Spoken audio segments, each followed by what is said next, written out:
አምናለሁኝ ጌታ ሲረዳን ግን በሚቀጥለው ሳምንት በሚቀጥሉት ምናልባት 2-3 ሳምንታት እግዚአብሔር በልቤ ያስቀመጠው ሌላ አዲስ መልእክት አለ እሱን ሼር አደርጋቸዋለሁ ጌታ ይባረክ ላለፉት 2 ሳምንታትም ጌታ በመካከላችን ተገኝቶ እግዚአብሔር በሰጠን አገልጋዮች ተባርከን ነበር አሜን አይደለ የዛሬ 2 ሳምንት በእህታችን አዲስ የዛሬ ሳምንት ደግሞ በወንድማችን ስንቶቻችሁ ተባርካችኋል አሜን ነው ወይ እግዚአብሔር ሀብታም ነው ብዙ አገልጋዮች አሉት ሃሌሉያ አሜን ነው ወይ እግዚአብሔር ሐሳብ ጸጋውን ሁላችን እንድንካፈል ምክንያቱም እሱ ነው የጸጋው ሐላፊ ጸጋውን የሰጠ ሁላችንን የቀባን አሜን ትላላችሁ ጌታ ስሙ ይባረክ ስለዚህ ዛሬ በዚህ ጧት ላገለግላችሁ የምፈልገው ሐሳብ the power and the purpose of the resurrection በሚል ነው ወይም ደግሞ የትንሳኤው ኃይል እና ዓላማ በሚል ሐሳብ ለነጋገር ፈልጋለሁኝ I want to talk about the power and the purpose of the resurrection of Jesus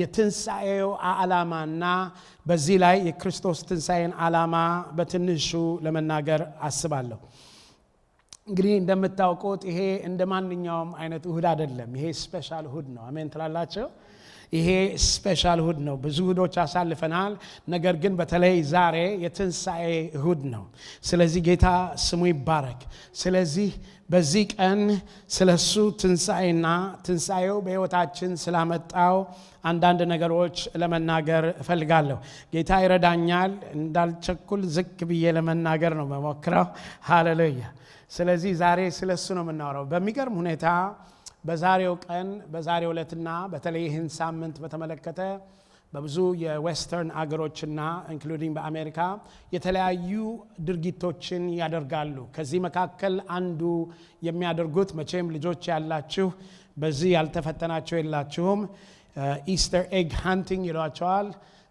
እንቁላል ያቀልማሉ ጥንቸል ምናምን ቸኮሌት ምናምን ያደርጉ ይህንን በዓል በዛ ያከብሩታል ይሄ ግን ትክክለኛና መጽሐፍ ቅዱሳዊ በዓል አይደለም ይሄ በዓል በተለይ አሁን በኢስተር የሚለው ቋንቋ ራሱ it's driven out from Ostra ከሚባል ከምትባል አማልክ ምንድነው ብታለው ጋደስ ይሏታል ምንድነው አጣዖት ነች ከዛ የጣዖት አምልኮ የመጣ ነው ይሄ የጣዖት አምልኮ በ8ኛው ክፍለ ዘመን አንድ የእንግሊዝ ሞንክ ነው ወደ ቤተክርስቲያን አምጥቶ የቤተክርስቲያን በዓል ይሄ ፓስኦቨር ወይም ደግሞ ፋሲካ የምንለው ወይም ደግሞ ሬዘረክሽን የምንለውን ኢስተር ብለው የቀየሩት ለነሱ ለጊዜው ምክንያት ነበራቸው ግን ያ ምክንያት እነሱ በጊዜው የነበሩትን እነዚህ በዛ ጊዜ በእንግሊዝ ሀገር እቺን ጋደስ ወይም ደግሞ ጣዖት የሚያመልኩበት ጊዜ ነበር እቺ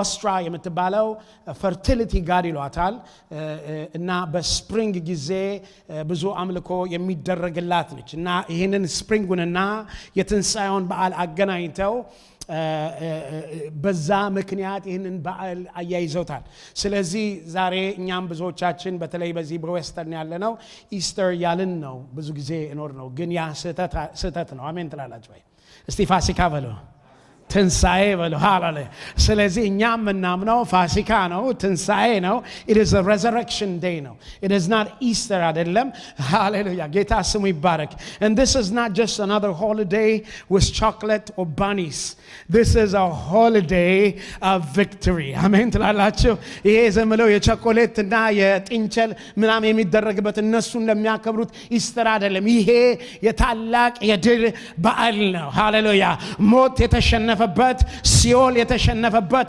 መቃብር ባዶ የሆነበት የትንሳኤ በዓል ነው ሃሌሉያ ጌታ ስሙ ይባረክ ሃሌሉያ እንኳን ለብርሃነ ትንሳኤው ጌታ አደረሳችሁ አሜን ነው ደስ ይላል በእውነት እኔ ብዙ ጊዜ በተለይ አሁን ነው እንዲያውም ትንሽ ጨዋነት ያመጣሁት እንግሊዝኛ ላለመቀላቀል ብዙ ጊዜ መጽሐፍ ቅዱሴንም በእንግሊዝኛ ስለማነብ አንዳንድ ጊዜም ደግሞ ትርጉሙ ላይ ትንሽ የተመቹ ስለማገኝ ብዙ ጊዜ በዛ ደሰታለሁኝ እና ሁሉ ጊዜ ግን እንግሊዝኛ ትክክል ነው ማለት አይደለም ለዚህ ነው ኢስተር የሚሉት ለኛ ፋሲካ የሚለው ትክክለኛ ነው አሜን ትላላችሁ ፋሲካ ሃሌሉያ ፋሲካ የሚለው ከፓስኦቨር ከሚለው ከዕብራይስጡ የመጣ ትርጓሜ ነው ስለዚህ ትክክለኛ ትርጓሜያችን ነው ስለዚህ ይሄ የኛ ፋሲካችን ነው ይሄ የኛ የትንሣኤ በዓል ነው። ስለዚህ እግዚአብሔር ሁላችንንም ለዚህ ለትንሣኤ በዓል ጌታ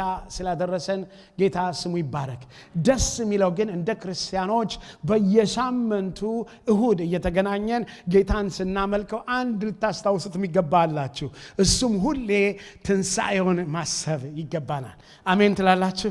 ትንሣኤውን። ምክንያቱም በቀኑ በመጀመሪያው ቀን ይለዋል። መጀመሪያው ቀን አሁን እንደምናውቀው ሰኞ አይደለም። መጀመሪያው ቀን እሁድ ነው። እሁድ ደግሞ የትንሣኤው ቀን ነው።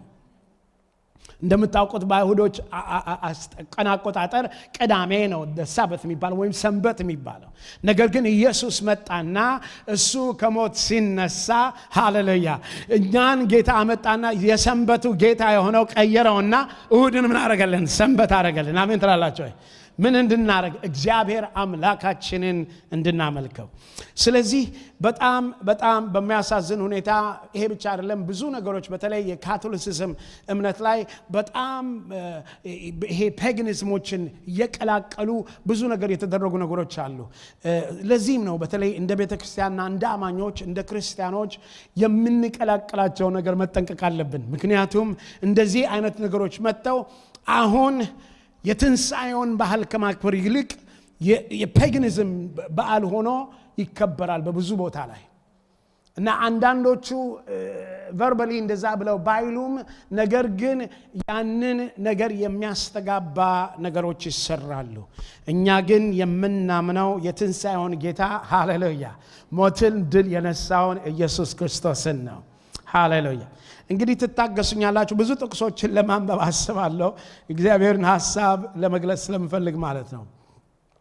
የዮሐንስ ወንጌል ምዕራፍ 11 ቁጥር 25 እንደዚህ ይላል። ኢየሱስም አለ ትንሣኤና ሕይወት እኔ ነኝ። እንግዲህ ለጊዜ አንጻር ዝም የምፈልገው ብቻ ጫፉን ብቻ ያነበብኩ ሄዳለሁ። ኢየሱስም አለ ትንሣኤና ሕይወት እኔ ነኝ።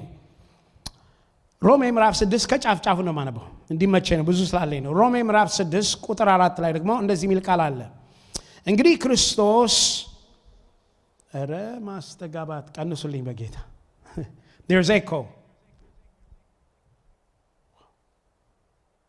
እንግዲህ ክርስቶስ ሮሜ ምዕራፍ 6 ቁጥር 4 እንግዲህ ክርስቶስ በአብ ክብር ከሙታን እንደተነሳ እንዲሁ እኛም በአዲስ ሕይወት እንድንመላለስ ከሞት ጋር እንደሆነ አንድ እንሆን ዘንድ በጥምቀቱ ከእርሱ ጋር ምን አለን? ተቀበርን። እዚህ ላይ እንድትይዙ የሚፈልገው በአብ ክብር ከሙታን እንደተነሳን የሚለውን ቃል ነው። በአብ ክብር ከሙታን እንደተነሳን። ኤፌሶን ምዕራፍ 1 ቁጥር 19 ላይ እንደዚህ ይላል፣ ለኛም ለምናምነው ከሁሉ በላይ ታላቅ የሆነውን ኃይል በሉልኝ እስቲ። ከሁሉ የሚበልጠውን ታላቅ ኃይል በሉ እስቲ። ከሁሉ የሚበልጠውን ታላቅ ኃይሉን እንድታውቁ እጸልያለሁ። ይህም ኃይል ይለዋል። ስለዚህ ኃይል ሲናገር ይህም ኃይል እንደ እርሱ ታላቅ ብርታት አሰራር ክርስቶስን ከሙታን ሲያስነሳው በሰማያዊ ስፍራም በቀኙ ሲያስቀምጠው የታየው ነው። ምኑ?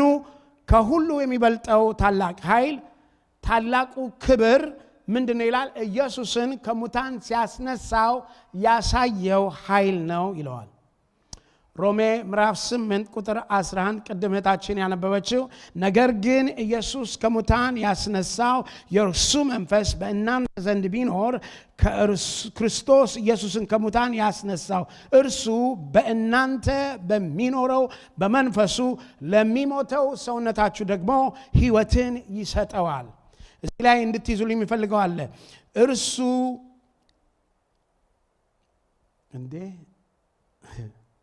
ኧረ ይቅር ይበልሽ ጌታ። ባለቤቴ ነች የምትደውለው። እንኳን አደረሳችሁ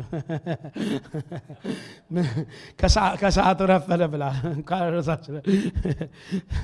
ነገር ግን ኢየሱስ ከሙታን ያስነሳው የእርሱ መንፈስ በእናንተ ዘንድ ቢኖር ክርስቶስ ኢየሱስን ከሙታን ያስነሳው እርሱ በእናንተ በሚኖረው በመንፈሱ ለሚሞተው ሰውነታችሁ ደግሞ ሕይወትን ምን ይረጋል? ይሰጠዋል። ትንሣኤው ላይ በጣም በሚገርም ሁኔታ ሶስቱም ስላሴዎች በአንድ ላይ ተጣምረው እንዳገለገሉ እንመለከታለን። እግዚአብሔር አብም እግዚአብሔር ወልድም እግዚአብሔር መንፈስ ቅዱስም በኢየሱስ ክርስቶስ ትንሣኤና በትንሣኤው ኃይል ላይ መጽሐፍ ቅዱስ እንደተገለጡ ያሳየናል። ቅድም እንዳነበብኩላችሁ ሮሜ ምዕራፍ 6 ቁጥር 4 ላይ እንደሚለው እንግዲህ ክርስቶስ በአብ ክብር ከሙታን እንደተነሳ ይላል። ክርስቶስ በአብ ክብር የሚለው እዛ ላይ ቃሉ የግሪኩ ቃል ዶክሳ ይለዋል ወይም ግሎሪ የሚለው ነው። የአብ ክብር የሚለው ሁሉም የእግዚአብሔር አቅም ችሎታ ማለት ነው። his majesty his splendor ይለዋል እንግሊዝኛው። በሁሉ አቅሙ በምኑ በእግዚአብሔር ክብር ያ ክብር የእግዚአብሔር አቅም ሁሉ በምኑ በትንሣኤው ላይ ምን አድርጓል? ተሳትፏል በሉኝ። ተሳትፏል በሉ እስቲ። የእግዚአብሔር አቅም ሁሉ በትንሣኤው ላይ ምን አድርጓል? ተሳትፏል። እንደዚሁም ደግሞ ሐዋርያት ሥራ ምዕራፍ 2 ቁጥር 24 ላይ ሲናገር እንደዚህ ይላል፣ እግዚአብሔር ግን የሞትን ጣር አጥፍቶ ምን አደረገው? አስነሳው። ሞት ይዘው ዘንድ አልቻለም። ማን ነው ይሄን ያደረገው? እግዚአብሔር። ምን አደረገ? የሞትን ጣር ምን አድርገው ይላል? ከማን አጥፍቶ ምን አደረገው? አስነሳው። እግዚአብሔር በትንሣኤው ላይ ሁሉም ሙሉ እጁ ነበረበት ማለት ነው። እንደዚሁም ደግሞ ቀደም አሁን ያነበብኩት ሮሜ ምዕራፍ 8 ላይ ሲናገር ደግሞ ምንድነው የሚለው? ነገር ግን ኢየሱስን ከሙታን ያስነሳው የእርሱ መንፈስ ይላል። ስለዚህ መንፈስ ቅዱስም በትንሣኤው ላይ ነበረበት ማለት ነው። ምክንያቱም የጌታ ምን መንፈስ ነው ትንሣኤን ያመጣው። ሃሌሉያ አሜን ትላላችሁ። እንደዚሁም ደግሞ ኢየሱስ ክርስቶስም በትንሣኤው ላይ ነበረበት። ቅድም እንዳነበብኳችሁ እኔ ምንድነኝ አለ? ትንሣኤ ሕይወት ነኝ አለ። አይገርማችሁ? ትንሣኤ እንደ አንድ የሆነ ሂደት አንድ ጊዜ ዛሬ 2000 ዓመት የተፈጸመ ብቻ አይደለም። ትንሣኤ ራሱ ክርስቶስ ነው። አሜን ትላላችሁ ወይ? ስለዚህ እኔና እናንተ በጌታ በኢየሱስ ክርስቶስ ስናምን እርሱ በእኛ ውስጥ ሲኖር ትንሣኤን ይዘን የምንኖር ሰዎች ነን። ሃሌሉያ። ለዚህ ነው ብንሞት እንኳን ሕያው ነን። ለምን? ትንሣኤ አለ። ሃሌሉያ። ይሄ ትንሣኤ ይሄ ክርስቶስ ዝም ብሎ ተስፋ ብቻ አይደለም። ይሄ ክርስቶስ ስለ ትንሣኤ የተናገረ ብቻ አይደለም። ትንሣኤን በተግባር የፈጸመ ነው። ይገርማቸዋል። እንደምታውቁት ኢየሱስ ክርስቶስም ከመጣም ከዛም በኋላ ብዙ ክርስቶስ ነኝ የሚሉ ተነስተው ነበረ። ብዙ በዚህ ዘመን ራሱ እዚህ አሜሪካ ውስጥ ራሱ የታወቁ አንድ ሁለት አስታውሳለሁ። ሁሉም ግን ምንም የትም አልደረሱም። የሚገርመው እነዚህ ክርስቶስ ነን ብለው የተነሱት አንዲቱንም እንኳን ጌታ ኢየሱስ ክርስቶስ ከ300 በላይ የሆኑ የአሮጌውን ኪዳን ትንቢቶች ፈጽሟል። ማለት ይወላችሁ ጌታ እግዚአብሔር እኮ መልካም ነው። ጌታ እግዚአብሔርን ሲልከው ኢየሱስን ሲልከው በምንም እንዳትስቱ አድርጎ ነው ጌታን የላከው። ጌታ አይሳትም። አሜን ትላላችሁ ወይ? ኢየሱስ ክርስቶስን አትስቱትም። ምክንያቱም ኢየሱስ ክርስቶስ ስለሱ የተነገረውን ትንቢት በሙሉ እያደረገና እየፈጸመ ነበር ሄደው። ከሴት ይወለዳል ሲል ዘፍጥረት ላይ የተናገረውን በማቴዎስ ላይ ከእመቤታችን ቅድስት ድንግል ማርያም አድርገ ተወለደ። መጽሐፍ ቅዱስ እንደሚጨነቅ እንወደው ዘንድ ደምግባት አልነበረውም ብሎ ኢሳይያስ እንደተናገረው በመስቀሉ ላይ እንደዚሁ ሆኖ አየነው። በአህያ ውርንጭላ እንደሚመጣ እንደተናገረው እንደዚህ ሆኖ አየነው። ስለዚህ ኢየሱስ ክርስቶስ የተነገረውን ትንቢት ሁሉ እየፈጸመና እርሱም ስለ ራሱ ትንቢትን የተናገረና ሊያደርገው ያለውን እየተናገረ ነበር የሚሄደው። በሚገርም ሁኔታ ከሞት እንደሚነሳ በሶስተኛው ቀን ትንሣኤ እንደሚሆን እሱ አስቀድሞ ተናግሮ ነበር። ማንም አታላይ የሆነ ኢየሱስ ነኝ የሚል ሰው ቢኖር የፈለገውን ነገር ተአምር ቢያደርግ አንደኛውም ከሞት አልተነሳም። ሰምኛላችሁ? የሚገርም እኮ ነው። እኛ የምናውቀው በዓለም የታወቁ ሃይማኖቶች አሉ። በአሁኑ ላይ የነዚህ የሃይማኖት መሪዎች ሁሉ ያስተምራሉ፣ የሃይማኖት መሪዎች ሁሉ ይመክራሉ፣ ሞራልን ይሰጣሉ። ነገር ግን እያንዳንዳቸው ሞተዋል፣ መቃብራቸውም በአንድ ስፍራ አለ፣ ስጋቸውም አጥንታቸውም በስብሷል። ዛሬ ግን እኔና እናንተ ጌታ ኢየሱስ የሞተበትና መቃብሩ የነበረበት ብንሄድ መቃብሩ ባዶ ነው። ሃሌሉያ! መቃብሩ ባዶ ነው።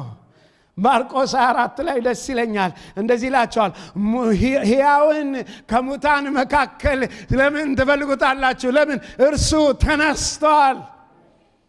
ሃሌሉያ! እነሱ በማለዳ ያንን ይዘው እሱን ሊቀቡ ይዘው ከርቤ ምናምን ይዘው መጡ ይላል። እነሱ በመጡ ጊዜ ምን አዩ? እነዛ መላእክቶች ደነገጡ ይላል። ምን ነው የምትፈልጉት?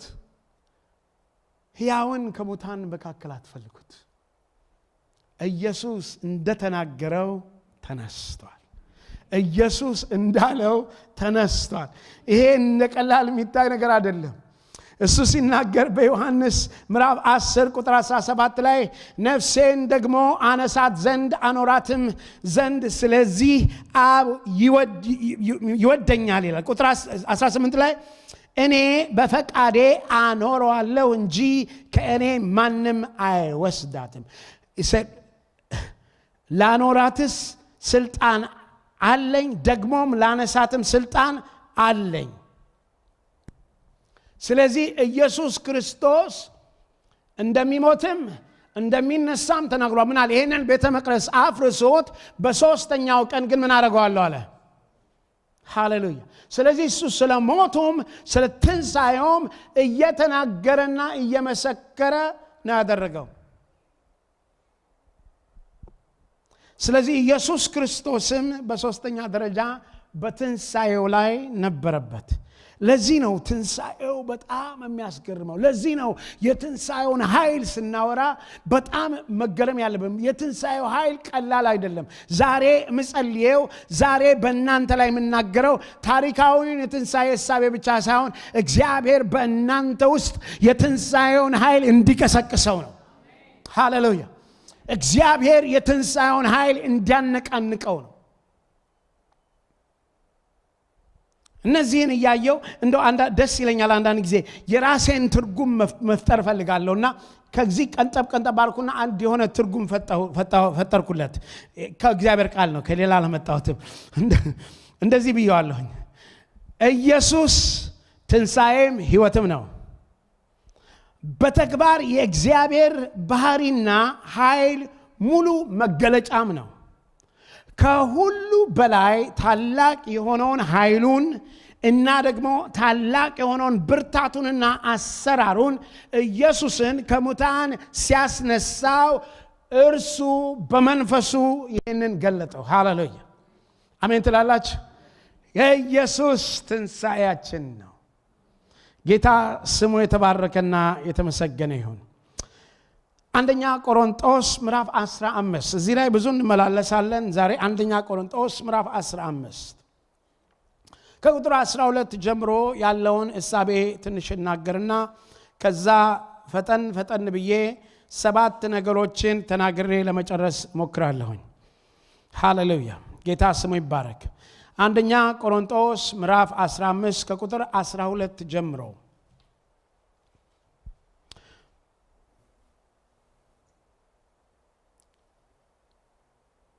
ክርስቶስ ከሙታን እንደተነሳ የሚሰብኩ ከሆነ ግን ከእናንተ አንዳንዶች ትንሣኤ ሙታን የለም እንዴት ይላሉ ብሎ ይጠይቃል። እዚህ ጋር አንድ እንደዚሁ ትንሽ ባክግራውንድ እንድናይ እፈልጋለሁ። እሱም እንደምታውቁት ይሄ በግሪክ ላለው ለቆሮንቶስ ቤተክርስቲያን ነው ይሄን የሚናገረው። እንደምታውቁት የቆሮንቶስ ቤተክርስቲያን በመንፈሳዊ ነገር ላይ በጣም ብዙ ነገር ያለባቸው፣ የሕፃንነት የመከፋፈል ብዙ ችግር ያለባቸው፣ እንደዚሁም ደግሞ የነዚህ የግሪክ አስተሳሰቦች በብዙ ተጽዕኖ ያደረባቸው ቤተክርስቲያን ነበረች። ስለዚህ እቺ ቤተክርስቲያን ምን አይነት በመካከላቸው መጣ? አንዳንዶች ትንሣኤውን ይሰበካል፣ አንዳንዶች ግን ሙታን ትንሣኤ የለም የሚሉ በመካከል ተነስተዋል። ስለዚህ ጳውሎስ አንድ ነገር ሊያረጋግጥላቸው ይፈልጋል። ሙታን ትንሣኤ ከሌለ ይላቸዋል። በኋላ እመጣለሁ። ኢየሱስ ክርስቶስም ጭራሽ አልተነሳም ይላቸዋል። ክርስቶስ ከሙታን እንደተነሳ የሚሰበክ ከሆነ ግን ከእናንተ አንዳንዶች ትንሣኤ ሙታን የለም እንዴት ይላሉ? ያው ከአንዱ ይሄ የግሪክ ፍልስፍናቸው ከመጣው አንዱ ነገር የሰው ስጋ ቆሻሻ ነው ብለው ስለሚያምኑ ምናልባት ነፍሱ ብቻ ነች ልትነሳ የምትችለው የሚል ይሳቤ ነበራቸው። ስለዚህ ትንሣኤው ላይ ያለው ልዩነት ነፍስ ትነሳለች፣ ስጋ ግን አትነሳም የሚል ይሳቤ ነው ያላቸው። ዛሬ አንዳንዶች ስለ ትንሣኤ ሲያወሩ እንዲህ አይነት ሐሳብ ያላቸው ሰዎች አይጠፉም። ላረጋግጥላችሁ እችላለሁ። ትንሣኤው በስጋ የተገለጠና በስጋ የተነሳ ነው ጌታ ኢየሱስ። ስለዚህ ትንሣኤ ስናወራ እኛ ሁላችን በስጋ እንደምንነሳ መጽሐፍ ቅዱስ ሲናገር ግን ይህ የሚሞተው የማይሞተውን ይለብሳል ይላል። አሜን ትላላችሁ? ስለዚህ ይሄንን ስጋ ሳይሆን የማይሞት የማይበሰብስ ዳግመኛ የማይሞት ስጋ ለብሰን በትንሣኤው እንነሳለን። ስለዚህ ትንሣኤ ሙታን የለም እንዴት ትላላችሁ? ቁጥር 13 ትንሣኤ ሙታንስ ከሌለ ክርስቶስ አልተነሳም። ስለዚህ ትንሣኤ ሙታን ከሌለ ክርስቶስ አልተነሳም። ስለዚህ ወንስቱ ለደም ነው። ትንሣኤ ሙታን የለም ካላችሁ ክርስቶስም ተነስቷል ማለት አትችሉም ይላቸዋል። እንዴት እንደሚያነጻጽረው ምን ለማለት ነው የሚሞክረው? ትንሣኤው ከኛ ጋር የተያያዘ ነው። የጌታ የኢየሱስ ትንሣኤ አብሮ የተያያዘ ነው። ኢየሱስ ተነስቶ እኛ ማንነሳ አይደለንም ነው የሚላቸው። ሃሌሉያ! አረ ኢየሱስ ጌታ ነው። ትንሣኤ ሙታን ከሌለ ግን ክርስቶስም ምን አደረገም? አልተነሳ። ክርስቶስም ካልተነሳ እንዴትስ ስብከታችን ከንቱ ነው፣ እምነታችሁ ደግሞ ምንድነው? ከንቱ ናት። ስለዚህ ኢየሱስ ካልተነሳ አገልግሎታችን ስብከታችን ከንቱ ነው። እንዳልኳችሁ ነው ቅድም የምናውቃቸው ታላላቅ በዓለም ላይ ያሉ ሃይማኖቶች የሃይማኖት መሪዎቻቸው ሞተዋል፣ አልተነሱም፣ በመቃብር ነው ያሉት፣ በስብሰዋል፣ ደርቀዋል። የሚገርም እኮ ነው። እንዴት ደስ ይላል ክርስቲያን በመሆኔ፣ እንዴት ደስ ይለኛል የሚል መዝሙር ነበር። እንዴት ደስ ይላል ጌታን በማምለኬ፣ እንዴት ደስ ይላል የትንሣኤ ጌታ የኔ ጌታ ስለሆነ። አሜን ትላላችሁ? እንዴት ደስ ይላል ሞትን ድል የነሳው የኔ ጌታ ስለሆነ። ለዚህ ነው ክርስቲያኖች ሞት መፍራት የሌለብን። ለዚህ ነው ሞት የሚያስፈራን መሆን የሌለበት። ምክንያቱም የምናምነው የትንሣኤው ጌታ በእኛ ውስጥ አለ። እኔ ትንሣኤ ነኝ ያለው እኛ እርሱን ተሸክመን ያለ ነው። እርሱ እኛን ማደሪያው አድርጎናል። እሱ ያለ እኛ ብንሞት ሕያዋን ነን። ስለዚህ ሊያረጋግጥላቸው ይፈልጋል። አትሳሳቱ። ኢየሱስ ካልተነሳ ትንሣኤ ከሌለ ኢየሱስም አልተነሳ። ትንሣኤ ሙታን ከሌለ ክርስቶስም አልተነሳም። ክርስቶስም ደግሞ ካልተነሳ እንግዲያ ስብከታችን ከንቱ ነው፣ እምነታችንም ደግሞ ድካም ነው። ምን አይነት ድካም! በእውነት ነው የምላችሁ እኔና እናንተ እምነታችን ህይወታችን ለዚህ ምድር ብቻ ቢሆን እንዴት ደካማ ህይወት ነው። ግን እኛ ምናምነው እቺ አጭሯ ዘመን፣ እቺ አንዳንዶቻችን የመከራ፣ አንዳንዶቻችን የስቃይ፣ አንዳንዶቻችን ጊዜያዊ ደስታ፣ አንዳንዶቻችን መሸነፍ የተለያየ የምድር ህይወት የምናልፍበት ጊዜ አልፎ ግን አንድ ጊዜ ግን ሁላችንን ወደዛ ረፍት እንደምንገባ እናምናለን። በዛ ይላል ሐዘን የለም፣ በዛ ለቅሶ የለም፣ በዛ ጥርስ ማፋጨት የለም። እርሱ ራሱ ፀሐይ ይሆንላታል ይላል ከተማ። ስለዚህ እኛ በዛ ተስፋ ነው ያለን።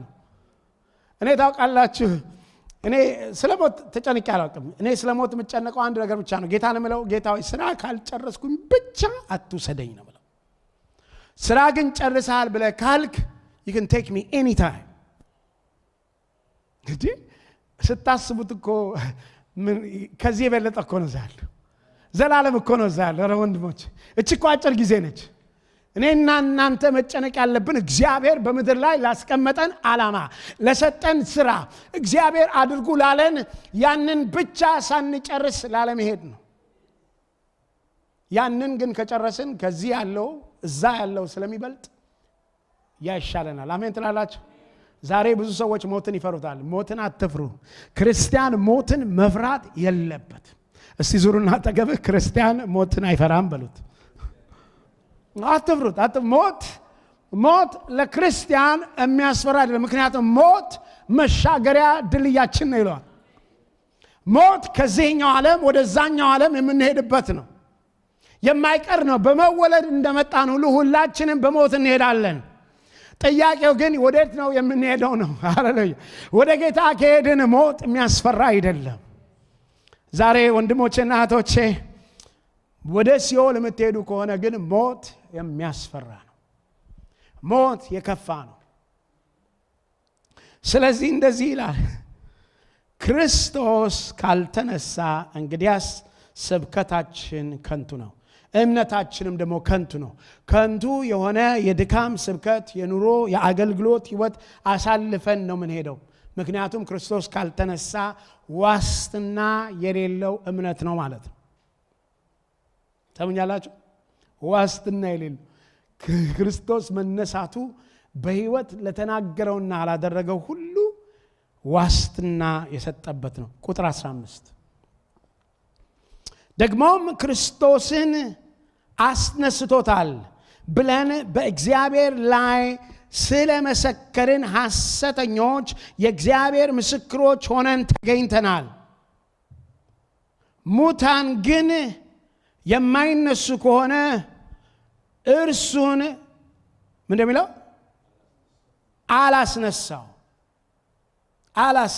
ከዛ ቀጥልና ቁጥር 16 ላይ እንደዚህ ይላል፣ ሙታን የማይነሱ ከሆነ ክርስቶስ አልተነሳ። አይገርማችሁ? በፍጹም ሊነጥለው አልፈለገም። በፍጹም ከኛ ጋር ሊነጥለው። ስለዚህ ምን አለ? ሙታን የማይነሱ ከሆነ ክርስቶስ አልተነሳ። የክርስቶስ መነሳትና የሙታን መነሳት ምን አንድ ላይ አድርጎ ያመጣዋል።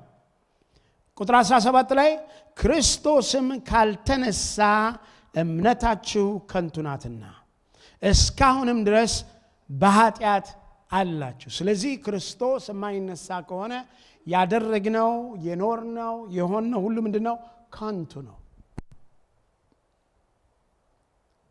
እኛ ግን አንድ ነገር እናውቃለን፣ ክርስቶስ ተነስቷል። አይገርማችሁም? ይነሳል አለም ተነስቷል።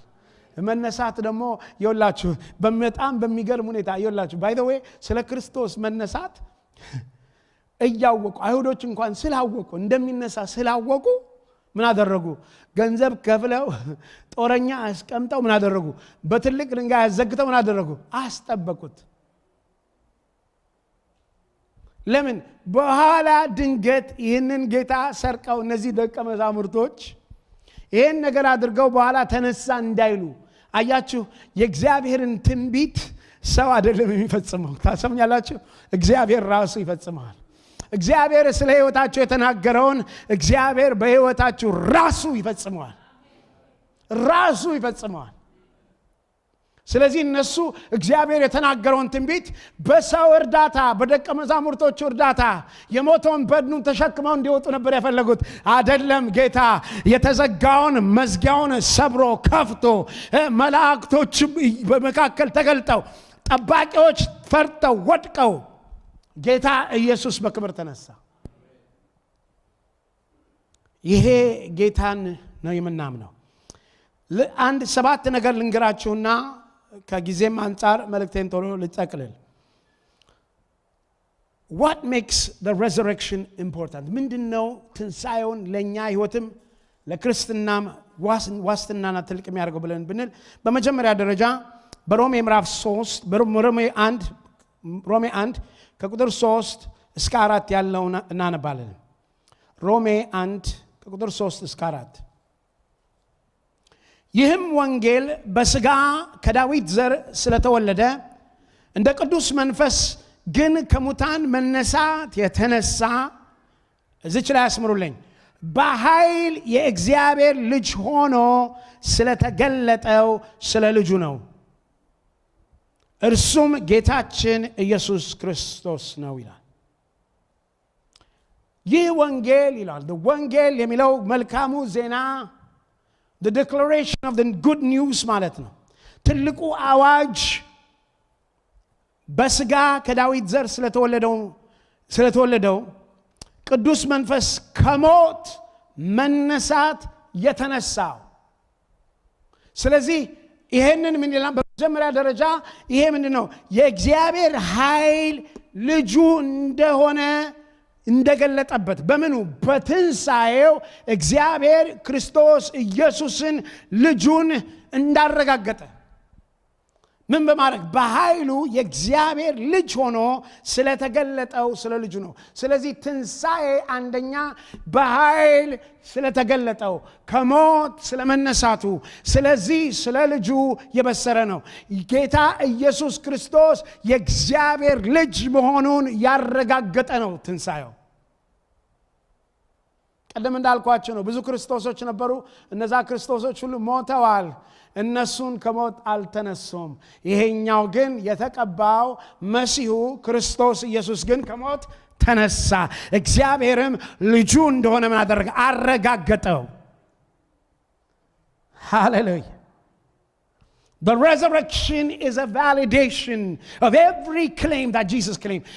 ትንሣኤው ኢየሱስ ስለ ሕይወቱ የተናገረው ኢየሱስ የተናገረውን ነገር ሁሉ ያረጋገጠበት ነው። ለዚህም ነው በሕይወታችን ባለው ነገር ሁሉ በሕይወት በማንኛውም ነገር ወደፊት እንድንሄድ በዘላለማዊነቱ በኢየሱስ ክርስቶስ ሙላት እኛን ሕይወት እንደሰጠን አምነን በድፍረት እንድንመላለስ የሚገባው። ምክንያቱም ኢየሱስ ክርስቶስ የእግዚአብሔር ልጅ መሆኑን በትንሣኤ ተረጋግጧል። ሁለተኛ ትንሣኤው በሕይወታችን ካመጣው ነገር፣ ሁለተኛ ትንሣኤው በሕይወታችን ያደረገው ነገር መጽደቃችንን አረጋገጠ፣ ጽድቃችንን አረጋገጠ።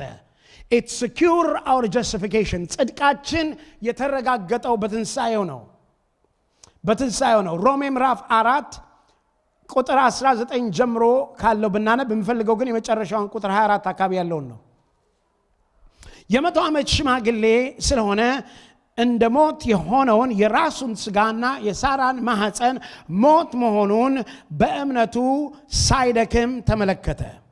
ለእግዚአብሔርም ክብር እየሰጠ የሰጠውንም ተስፋ ደግሞ ሊፈጽም እንዲችል አጥብቆ እየተረዳ በእምነቱ በረታ እንጂ ባለማመኑ ምክንያት በእግዚአብሔር ተስፋ ቃል አልተጠራጠረም ይላል። ከዛ እዚህ ጋር ተመልከቱ ቁጥር 22 ላይ ስለዚህ ደግሞ ጽድቅ ሆኖ ምን አለ? ተቆጠረለት። ምን ስላደረገ? ስላመነ። አብርሃም ስላመነ ምን ሆነለት? ጽድቅ ሆኖ ምን አለለት? ከማን? ተቆጠረለት። ከዛ ይወርድና ነገር ግን ተቆጠረለት የሚለው ቃል ስለ እርሱ ብቻ የተጻፈ አይደለም፣ ስለኛም ነው እንጂ። ስለኛም ነው። እንዴት ነው የተባለው? ስለኛ ቁጥር 25 ላይ እዛ ተመልከቱ። እንደዚህ ይላል፣ ስለ በደላችን አልፎ የተሰጠውን እኛን ስለ ማጽደቅ የተነሳውን ምን አለ? ስለ በደላችን አድርጎ አልፎ የተሰጠውንና እኛን ስለ ማጽደቅ ምን ያደረገው? የተነሳው። ትንሣኤው የእኛን የጽድቃችን ማረጋገጫ ነው። እኛን ለማጽደቅ የተነሳው ጌታችን ኢየሱስ ክርስቶስ ከሙታን ባስነሳው ለምናምን ለእኛም ይቆጠርልን ዘንድ ነው ይላል። ስለዚህ ተመልከቱ ወገኖቼ፣ ጌታ ኢየሱስ መሞት የነበረበትን ሁላችሁም ታውቃላችሁ። መሞት የነበረበት ስለ ኃጢአት ነው። ስለ ኃጢአት ሞት መከፈል ስለነበረበት ነው። እግዚአብሔርም ደግሞ ስለ ኃጢአት ሞት የሚከፈልበትን ኢየሱስ ክርስቶስን አመጣና ስለዚህ ዋጋ ኢየሱስ ክርስቶስ እንዲከፍል አደረገው። ኢየሱስ ክርስቶስ ስለዚህ ኃጢአትና ስለ ሞት ራሱን አሳልፎ ሰጥቶ ራሱ በመስቀል ላይ ራሱን አሳልፎ ሰጥቶ እንደሞተ ታውቃላችሁ። ነገር ግን ኢየሱስ ክርስቶስ ከሞተ በኋላ ከመቃብር እንዲነሳ ግን ያደረገው ኢየሱስ ክርስቶስ እግዚአብሔር የጠየቀውን የሕግ ነገር በሙሉ ስላሟላ ነው። አሜን በሉኛል። ጽድቅ የጠየቀውን በሙሉ። ምክንያቱም እግዚአብሔር ቀን ፈራጅ ነው። እግዚአብሔር እንዲህ አያደርግም። God does not do shortcuts። ስለዚህ ምን አደረገ? እግዚአብሔር ምን አለ?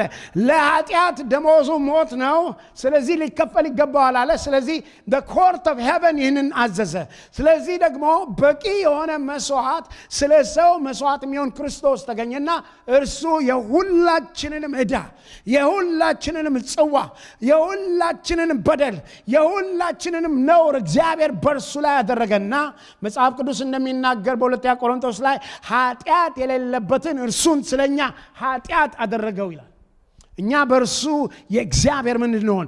ጽድቅ እንድንሆን። ስለዚህ ጽድቃችን የተረጋገጠው ኢየሱስ ክርስቶስ በትንሣኤ መነሳት ነው። ባይነሳ ኖሮ እኛ ስለ መጽደቃችን የተረጋገጠ ነገር የለም። ትንሣኤው ጽድቃችንን አረጋግጧል። አሜን ትላላችሁ? Jesus' resurrection provide that our sin has been forgiven. Hallelujah. ኃጢአታችን እንደተሰረየና we are the righteousness of God, የእግዚአብሔር ጽድቅ እንደሆነን የተረጋገጠበት ነው።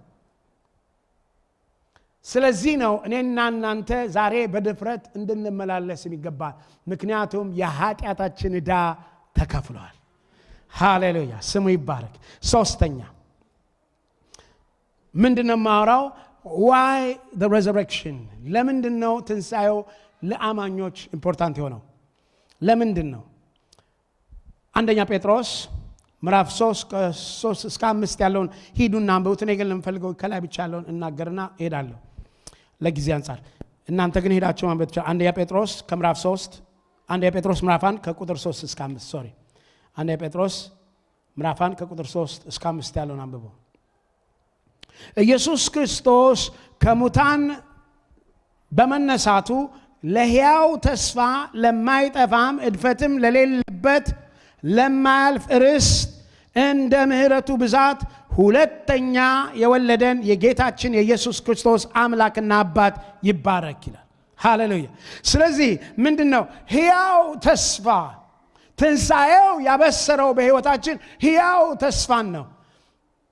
we are born of the experience of the living ምን አይነት ኤክስትራ በሆነ በሚገርም አይነት እግዚአብሔር ኤነርጀቲክ ሆፕ አምጥቶ የሚገርም ተስፋ አምጥቶ ሃሌሉያ። አላህ ይቅርታ እዚህ ጋር አቀላቀልኩት። እንግሊዝኛው እንደዚህ የሚል ነገር አለው። ምን ብየዋለሁ? ሕያው ተስፋ ይላል። እንግሊዝኛው ምን እንደሚለው መሰላችሁ? it gives us living hope ይለዋል።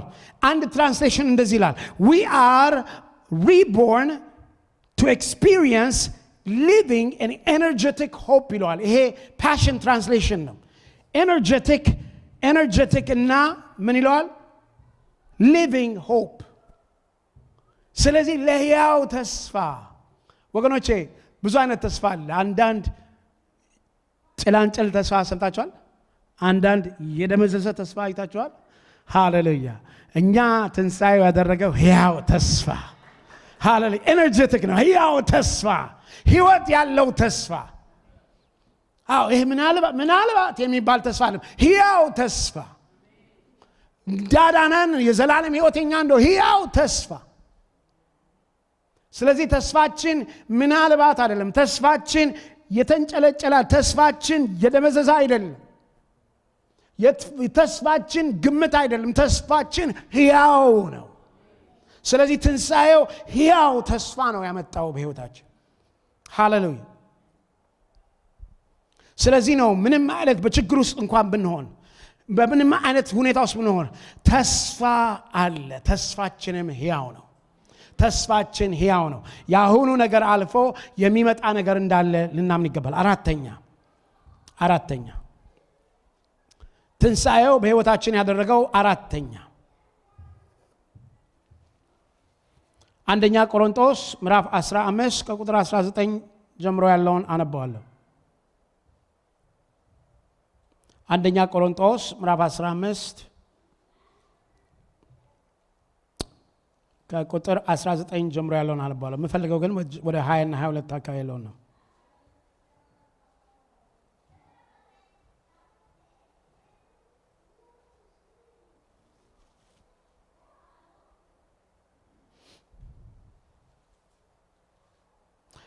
ቅድም ይህንን ክፍል ስላነበብኩት አክቹዋሊ ልለፈውና ሐሳቡን ብቻ ልናገር። ይሄ ተስፋ በአራተኛ ደረጃ ይሄኛው የምናገረው ተስፋ ይሄ ተስፋችን ደግሞ የራሳችንን ትንሣኤ ያረጋግጥልናል። ሃሌሉያ! የራሳችንን ትንሣኤ ያረጋግጥልናል። አክቹዋሊ አላነበብኩትም፣ ያነበብኩት ሰው ነበር። በዚህች ሕይወት ብቻ ክርስቶስን ተስፋ ያደረግን ከሆንን ከሰው ሁሉ ይልቅ ምስኪኖች ነን። አሁን ግን ክርስቶስን ላንቀላፉት በኩራት ሆኖ ከሙታን ተነስቷል። ሞት በሰው በኩል ስለመጣ ትንሣኤውም ደግሞ በሰው በኩል ሆኗልና ሁሉም በአዳም እንደሚሞቱ እንዲሁ ደግሞ በክርስቶስ ደግሞ ሕያው ይሆናሉ። ስለዚህ በአራተኛው ደረጃ ትንሣኤ ያደረገው የእኛን ትንሣኤ አረጋግጦልናል። በአንዱ በኩል ሞት እንደመጣ በአንዱ በኩል ደግሞ ሕይወት መጣ። ስለዚህ በአዳም ምክንያት ያ እንደሆነ ሁሉ አሁን ደግሞ በክርስቶስ ምክንያት ምን ሆነን? እኛ ሁላችን ሆነን ተነሳን። ጂሰስ ሮዝ። ምክንያቱም እሱ እንደተነሳ ካመንን እኛም ደግሞ እንደምንነሳ የተረጋገጠ ነው።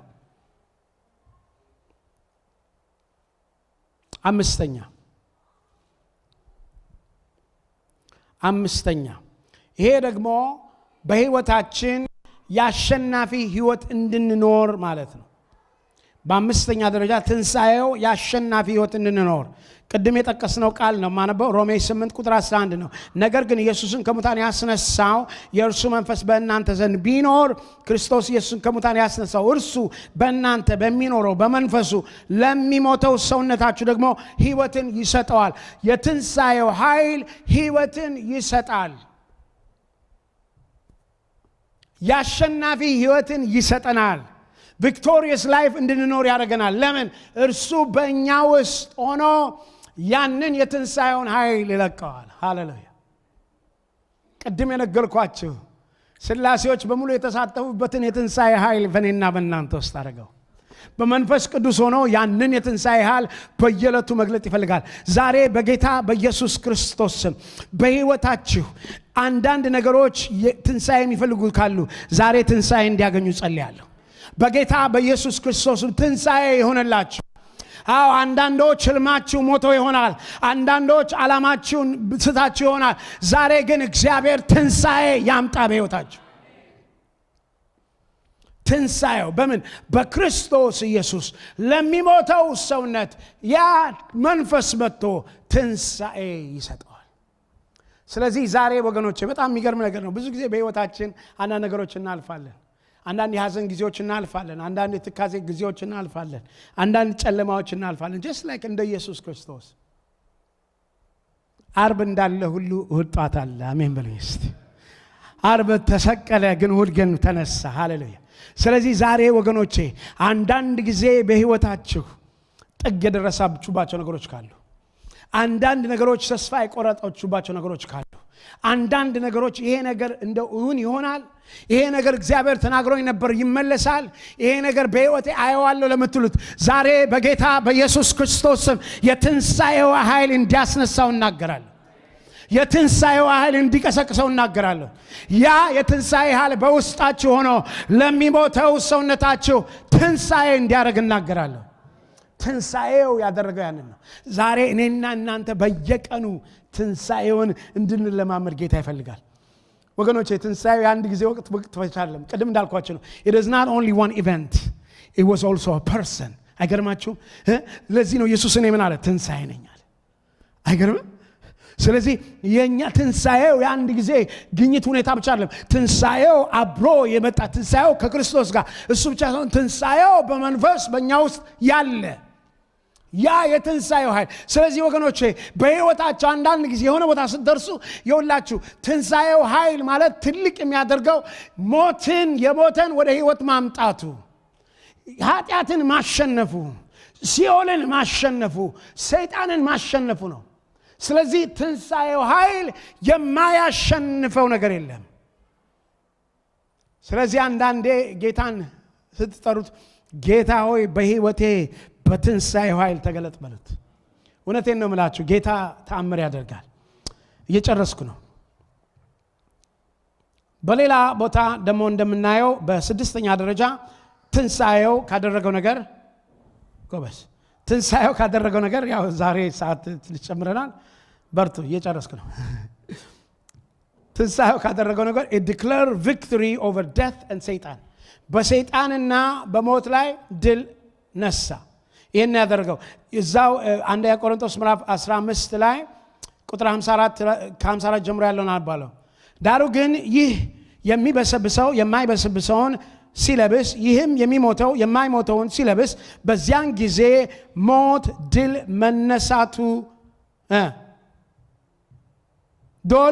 ሞት ድል በመነሳት ምን አለ ተዋጠ። ኧረ እርዱኝ ይረዳቸዋለሁ ደክሞኝ ነው ማንበብ ተብሎ የተጻፈው ቃል ምን ይሆን ይፈጸማል። ከዛ ቁጥር 55 ላይ ሞት ሆይ መውጊያ የታለ? ሲኦል ሆይ ድል መንሳቴ የታለ? የሞት መውጊያ ኃጢአት ነው፣ የኃጢአትም ኃይል ሕግ ነው። ነገር ግን በጌታችን በኢየሱስ ክርስቶስ በኩል ድል መንሳት ለሚሰጠን ለእግዚአብሔር ምስጋና ይሁን። ሃሌሉያ። ስለዚህ ትንሣኤው is a declaration of victory። ሃሌሉያ። በሞትና በሰይጣን በሲኦል ላይ የማሸነፍ አዋጅ ነው ያደረገው ትንሣኤ። ጨረስኩ። ሰባተኛ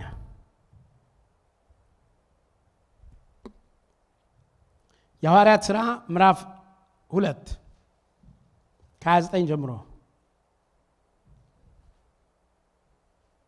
ወንድሞች ሆይ ስለ አባቶች አለቃ ስለ ዳዊት እንደሞተ ተቀበረም ለእናንተ በግልጥ እናገር ዘንድ ፍቀዱልኝ። መቃብሩም እስካሁን ዛሬም በእኛ ዘንድ ነው። ነቢይ ስለሆነ ከወገቡ ፍሬ በዙፋኑ ያስቀምጥ ዘንድ እግዚአብሔር መሐላ እንደማለለት ስላወቀ ይላል ቁጥር 31 ስለ ክርስቶስ ትንሣኤ አስቀድሞ አይቶ ሃሌሉያ ነፍሱን በሲኦል ምን አለ እንዳልቀረች ስጋውም በመበስበስ እንዳላየ ምን አልጋ ተናገረ። ይህንን ኢየሱስ እግዚአብሔር አስነሳው። ለዚህም ነገር እኛ ሁላችን ምን ነን? ምስክሮች ነን። ስለዚህም ከእግዚአብሔር ቀኝ ከፍ ከፍ ብሎ የመንፈስ ቅዱስና የተስፋውን ቃል ከአብ ተቀብሎ ይህንን እናንተ አሁን የምታዩትን የምትሰሙትን ማድረገ አፈሰሰው። It is the validation of our faith. እግዚአብሔር ታማኝነቱን ያረጋገጠበት ነው። ሃሌሉያ። ታማኝነቱን ያረጋገጠበት ነው ትንሣኤው። ኢየሱስ ክርስቶስ ይባረክ። ተነሱና ይጨርሻለሁ። አንደኛ ስሮጥም ማንበብ ደከመኝ። እናንተም ያያችሁኝ ዶሮ ወጥ ምናምን ታስባላችሁ። ምን እንደነካችሁ አላውቅም። ጌታ ይባረክ። ሂዱ። ተነሱን ጨርሳለሁ። ሃሌሉያ። ኢየሱስ ክርስቶስ ተነስቷል። ስሙ ይባረክ። ሃሌሉያ ሃሌሉያ። እስቲ ጌታ እናመስግንና ለሚለች ጋር ሃሌሉያ። ተነስቷል፣ የመቃብር ደጃፍ ተከፍቷል፣ ድንጋዩም ከውስጥ ተንከባሏል፣ ከፈኑ ብቻ ነው አስከሬኑ የታል?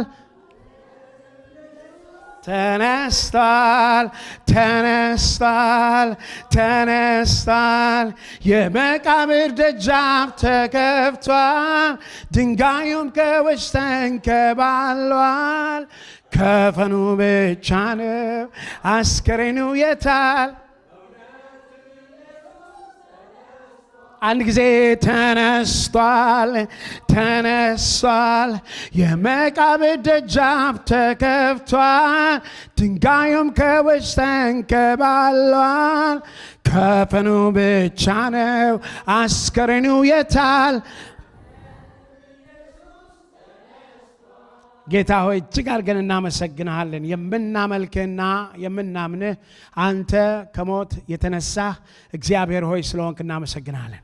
እግዚአብሔር ሆይ እኛም በአንተን በማመን የሙታን ትንሣኤ እውን የሆነልን ስለሆነ እናመሰግንሃለን። እግዚአብሔር አምላኬና አባቴ ሆይ አንተ ትንሣኤ የሆንከው በእኛ ውስጥ ስላለ እግዚአብሔር ሆይ ትንሣኤን ሁሌ ተሸክመን የምንዞር ስለሆነ እናመሰግንሃለን።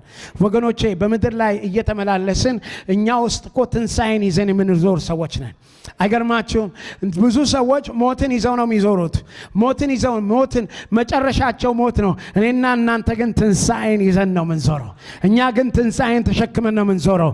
ምክንያቱም ብንሞት እንኳን ሕያው ነን። እግዚአብሔር ሆይ ስለ ትንሣኤው ኃይልህ አመሰግንሃለሁ። ዛሬ በጌታ በኢየሱስ ክርስቶስ ስም ለወንድሞቼና ለእህቶቼ ይሄ ትንሣኤ ኃይል እንዲገለጥ ጸልያለሁኝ። እግዚአብሔር አምላኬና አባቴ ሆይ በሕይወታቸው በሚያስፈልጋቸው ኤሪያ ሁሉ እግዚአብሔር ሆይ የትንሣኤው ኃይል ይገለጥ። እግዚአብሔር ሆይ አቅም ይስጣቸው፣ ጉልበት ይስጣቸው። እግዚአብሔር አምላኬና አባቴ ሆይ እነሆ ታሪክን እንደቀየረው ትንሣኤ በሕይወታቸው ትንሣኤ ታሪክ ይቀየር። እነሆ ታሪክን እንደቀየረው ትንሣኤ በሕይወታቸው ትንሣኤ ታሪክ ይቀየር። እግዚአብሔር ሆይ ትንሣኤ አዲስን ጅማሬ እንዳመጣ በሕይወታቸው አዲስ ጅማሬ ይሆን። እግዚአብሔር ሆይ እናመሰግንሃለን፣ እናከብርሃለን፣ ከፍ እናደርግሃለን በጌታ በኢየሱስ ክርስቶስ ስም። ጌታ ይባርካችሁ። እግዚአብሔር እጆቻችሁን ስራ ይባርክ። እግዚአብሔር ሆይ ትዳራችሁን ይባርክ፣ ቤታችሁን ይባርክ፣ መውጣት መግባታችሁን ይባርክ። እነሆ በሁሉ ስፍራ የእግዚአብሔር በረከት ይከተላችሁ። ልጆቻችሁ ይባረኩ። እነሆ እያንዳንዱ ፍሬዎቻችሁ ይባረኩ በጌታ በኢየሱስ ክርስቶስ ስም። የእግዚአብሔር አብ ፍቅር፣ የልጁ የኢየሱስ ክርስቶስ ጸጋ፣ የመንፈስ ቅዱስ ኅብረትና አንድነት አሁንም ጌታ እስከሚመጣ ከሁላችሁ ጋር ይሁን። አሜን።